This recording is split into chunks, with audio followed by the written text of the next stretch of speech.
Mass మహారాజా రవితేజ గారిని మాట్లాడవలసిందిగా request చేస్తున్నాం. ఫస్ట్ ఆఫ్ ఆల్ మీ పేరేంటండి?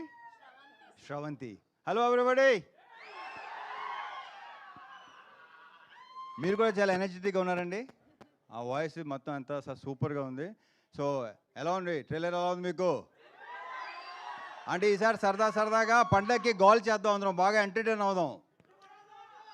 అండ్ ఈ సంక్రాంతికి ఏంటంటే ఇది ఒకటే కాదు, అన్ని సినిమాలు ఎంటర్టైన్మెంట్ సినిమాలు. So full entertainment.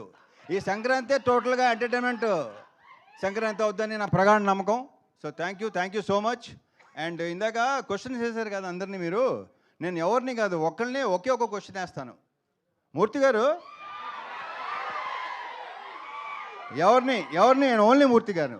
ఇందాక వేసిన క్వశ్చన్ వేసినప్పుడు మూర్తి గారు చాలా హై పిచ్లో చాలా తప్పది అన్నాడు ఆయన, చాలా గట్టిగా అన్నాడు ఆయన.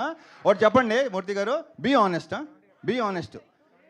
అడిగినా మీరు అడుగుతారు కదా నన్ను. ఓకే సరే. మిమ్మల్ని ఇబ్బంది పెట్టే క్వశ్చన్ అదే కాదు, డెఫినెట్గా 100%. నేను అలా ఇబ్బంది పెట్టినాను ఎవరిని, నేను ఇబ్బంది పడినో ఎవరిని పెట్టను. మూర్తి గారు పెళ్లి తర్వాత అలా చేయడం తప్పు అన్నారు, తప్పే. ఇప్పుడు ఆనెస్ట్గా చెప్పండి, పెళ్ళికి ముందు మీ గర్ల్ ఫ్రెండ్స్ ఉన్నారు లేదా? పెళ్ళికి ముందు ఉన్నారు ఎంతమంది? ఆయన ఉండండి బాబు ఒక నిమిషం. సార్ ఇప్పుడు ఎక్కడ నేను రివైండ్ చేసుకుని లెక్క చెప్పాలి మీకు చెప్పండి. ఏంటిది? నేనేం నా స్వీట్ మెమరీస్ ఆటోగ్రాఫ్ లాగా ఇప్పుడు నేను మొత్తం లెక్క తీయాలి కదా. ఇప్పుడు నచ్చారు, సూపర్. మన ఇద్దరు పక్కన మాట్లాడుకుందాం తర్వాత. Okay thank you.